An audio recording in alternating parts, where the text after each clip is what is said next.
తెలంగాణ ప్రభుత్వం ఆధ్వర్యంలో ఉగాది వేడుకలను ఘనంగా నిర్వహిస్తున్నారు. ఈ నేపథ్యంలో హైదరాబాద్లోని రవీంద్ర భారత్లో ప్రభుత్వం తరపున ఉగాది వేడుకలు జరుగుతున్నాయి. అలా చూద్దాం.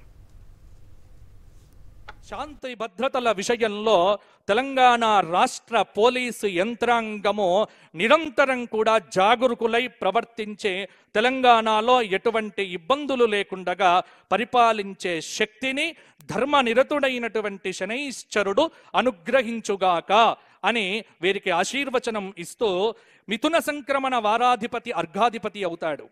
ఆర్ద్రా నక్షత్ర ప్రవేశ వారాధిపతి మేఘాధిపతి అవుతాడు. తులా సంక్రమణానికి వారాధిపతి ఇప్పుడు మనకు రసాధిపతి అవుతాడు. అంటే అధిపతులు ఎలా అవుతారు అంటే శాస్త్రంలో ఇలా అవుతారు. కాబట్టి ఇక్కడ ధాన్యాధిపతి కుజుడు, అర్ఘాధిపతి రవి, మేఘాధిపతి రవి, రసాధిపతి శుక్రుడు, నీరసాధిపతి బుధుడు, అలాగే ఇక్కడ పశుపాలకుడు యముడు. కాబట్టి వర్షములు చక్కగా ఉండి పశువులు పాడి పంటలు ఈ సంవత్సరం విశ్వావసునామ సంవత్సరంలో సమృద్ధిగానే ఉంటాయి.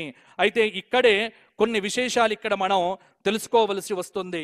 ఎందుకంటే మీరు ఎలా చెప్తారు, ఇవన్నీ పంచాంగంలో రాస్తారా, ఈ పంచాంగంలో ఉంటాయా అనే సందేహాలు మీకు అక్కరలేదు. నవనాయకులను బట్టే పరిపాలనను అంచనా వేస్తాం. అలాగే గ్రహస్థితిని బట్టే మేము ఇక్కడ వర్షం ఎలా కురుస్తుందో నిర్ణయం చేస్తాం. మిగతా విషయాలేవి కూడా పంచాంగంలో మీరు సోషల్ మీడియాలో చూపినట్టుగా ఉండవు. ఈ నిర్ణయాలన్నీ మా బుద్ధి కుశలతతో మేము కొంత చెప్పుకొని రాసుకొని దాన్ని మీ ముందు పెట్టే ప్రయత్నం చేస్తాం. విమర్శలకు తావు లేదో. భారతీయ పంచాంగాన్ని ఎవ్వడు కూడా విమర్శించే ధైర్యాన్ని ఎవ్వడు చెయ్యవద్దో. ఎందుకంటే ఇది శాస్త్రం, ఇది సనాతనం, ఇది సంప్రదాయం, ఇది అద్భుతం, ఇది భగవంతుడి యొక్క వేదాంగము. కాబట్టి జ్యోతిష్ శాస్త్రం మహాపుణ్యం. తప్పు ఏదైనా చెబితే అది మారవుతుంది, కానీ శాస్త్రముది కాదు. శాస్త్రము ఎప్పుడూ కూడా సత్యమే.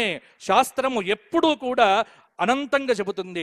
కాబట్టి ఎక్కడైనా ఏదైనా దోషాలుంటే అవి మావి కావచ్చు. శాస్త్రమును నిందించకండి. శాస్త్రము మనకు అభయాన్ని ఇస్తుంది. ఇక్కడ మేము సింహలగ్నాన్ని ఆధారం చేసుకొని తెలంగాణ రాష్ట్రము ఎలా ఉంటుంది అనేటువంటి దాని మీద నేను నిర్ణయం చేసుకోవడం జరిగింది. ఇక్కడ ఏమిటి అంటే వర్షారంభ లగ్నం సింహలగ్నం. లగ్నాత్ అష్టమ స్థానంలో పంచగ్రహ కూటమి. కొన్ని ఇబ్బందులు ఉంటాయి. ఎందుకంటే ఆకలి అయిన వాళ్ళు విపరీతంగా ఉంటారు. ఆకలి తీర్చటానికి సంచిలో బియ్యం కొద్దిగానే ఉంటాయి.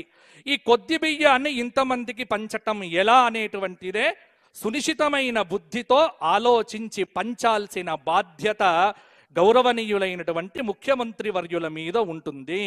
ఇది కాస్త వారి బుద్ధి కుశలతకు ఒక చక్కటి బ్రహ్మాండమైనటువంటి అవకాశం అని మీరు గ్రహించండి.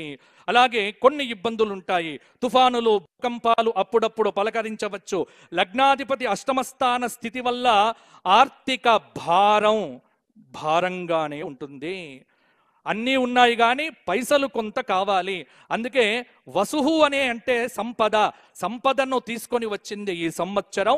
కాబట్టి మీరు ఎలా చేసినప్పటికీ ఈ సంవత్సరం డబ్బనేటువంటిది ప్రజలకు వస్తుంది. ఈ సంవత్సరం ఒకే ఒక్క వాక్యంలో నేను చెప్పబోతున్నా. ఏమిటి అంటే ఈ సంవత్సరం ప్రజలైతే సంతోషంగా ఉంటారు. ఎందుకంటే చెప్పేవాడు కూడా సంతోష్ కుమార్ శాస్త్రి కాబట్టి ప్రజలంతా సంతోషంగా ఉంటారు. ధన ఏకాదశ అధిపతి కూడా అష్టమ స్థితి కారణంగా రాష్ట్రానికి రావలసినటువంటి డబ్బు రాకపోవడం అనేటువంటిది కొంత ఇబ్బంది పెడుతుంది. తృతీయ దశమాధిపతి అష్టమ స్థితి వల్ల పొరుగు రాష్ట్రాలతో నీళ్ల విషయంలో ఇంకో కొన్ని విషయాల్లో చిన్న పేచీలు అనేటువంటివి తప్పవు. కానీ వాటిని సమన్వయంతో, బుద్ధి కుశలతతో, తన నైపుణ్యంతో, తన చాకచక్యంతో రాజైనటువంటి ముఖ్యమంత్రి గారు వాటన్నింటినీ కూడా సులభంగా పరిష్కరిస్తారు. చతుర్థ భాగ్యాధిపతి ఏకాదశ స్థితి వల్ల అకాలమైనటువంటి వర్షాలు కురుస్తాయి, ఎండలు ఉంటాయి. పంచమ అష్టమాధిపతి దశమ స్థితి వల్ల రాష్ట్ర ప్రభుత్వము విద్యా వ్యాప్తికి ప్రాధాన్యతనిస్తుంది. విద్యారంగంలో సమూలమైనటువంటి సంస్కరణలకు సంబంధించి ఈ సంవత్సరము చాలా ప్రాభవాన్ని చూపించబోతున్నారు. కాబట్టి ఎందుకంటే విద్య బాగుంటేనే మనమందరం బాగుంటాం. కాబట్టి రెండిటి మీద దృష్టి బాగా పెడతారు. ఒకటి విద్య మీద, ఇంకొకటి వైద్యము, ఆరోగ్యము మీద. కాబట్టి 2 శాఖల మంత్రివర్యులో సమన్వయాత్మకంగా పనిచేసే అద్భుతమైనటువంటి ఫలితాలను ఇవ్వాలి అని వారికి ఆశీర్వచనం ఇస్తూ, షష్టమ సప్తమాధిపతి సప్తమ స్థితి వల్ల ఇక్కడ ప్రజానీకంలో అన్యోన్య ప్రేమ అనేటువంటిది కూడా పెరుగుతుంది. ఇంకొక మాట ఏమిటి అంటే, ఇక్కడ తృతీయ దశమాధిపతి అష్టమ స్థితి వల్ల, చతుర్థ భాగ్యాధిపతి ఏకాదశ స్థితి వల్ల అన్ని విధాలుగా కేంద్ర ప్రభుత్వం నుంచి రాష్ట్ర ప్రభుత్వానికి ఖచ్చితంగా రావలసినటువంటి వాటిని తన సామర్థ్యంతో తెచ్చేటువంటి ప్రయత్నము ఎప్పుడూ కూడా చేస్తూ ఉంటారు. అలాగే పంచమ అష్టమాధిపతి దశమ స్థితి వల్ల రాష్ట్ర ప్రభుత్వము సంక్షేమం కోసం వివిధ కార్యక్రమములు చేపడుతుంది.